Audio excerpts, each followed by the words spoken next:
The basic question is that can we use pirated software or pirated products? Is it permitted in Islam? If we know early history, centuries before, when after the demise of Prophet ﷺ, the hadiths were written down and there were scribes who wrote down. Regarding this question, many fiqh councils have come together and discussed this issue.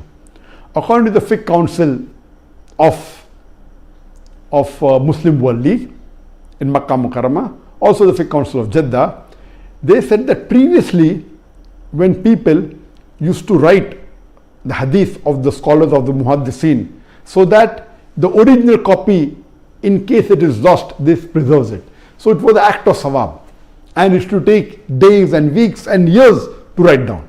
At that time, centuries before, when there was no printing press, all these acts of copying works of great scholars was act of blessing, and it used to spread the message. But now printing has come and technology has improved. You can print books into thousands of copies, tens of thousands of copies. And now there are many people, if a scholar has spent, it's opposite now. If a scholar has spent years together in doing some research, and there's a person who prints his book in tens of thousands and sells it by pirating it, this is totally haram.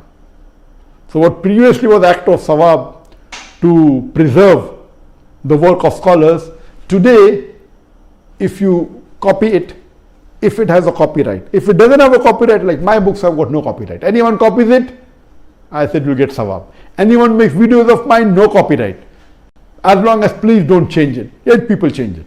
So as far as my products are concerned, I have got no copyright. Anyone copies my videos and circulates it, he will get sawab. But those people who have spent a lot of time, and if that is the bread and butter, and if they have put a copyright on it, so anyone copying that, it becomes haram.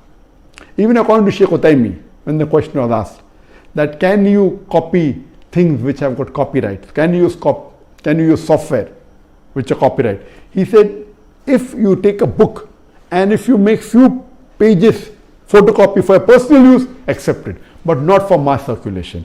As far as using pirated software, it is haram. If that software has got copyright, and if there are copyrights on it for using for personal reason or for office purpose or for educational purpose, if it has a copyright, someone had put an effort on it, he wants to compensate by getting a part of the money. And if you copyright, you do it yourself, it is haram. Or if you buy pirated software, the person buying pirated software, encouraging him to pirate it. I'm aware that you can buy in Pakistan with few hundred rupees pirated software. If you want to buy original, you have to pay 10,000, 20,000 rupees. If that software has got copyright, buying pirated software or copying copyright software in Islam, it's haram. I'm aware that many of the Muslims do it. Some are doing unknowingly, some are doing knowingly. According to Sheikh Uthaymeen and according to Fiqh Council, using pirated software is haram. If you can't afford it, don't use it. You cannot use pirated because it is as good as cheating or robbing someone of the intellectual property.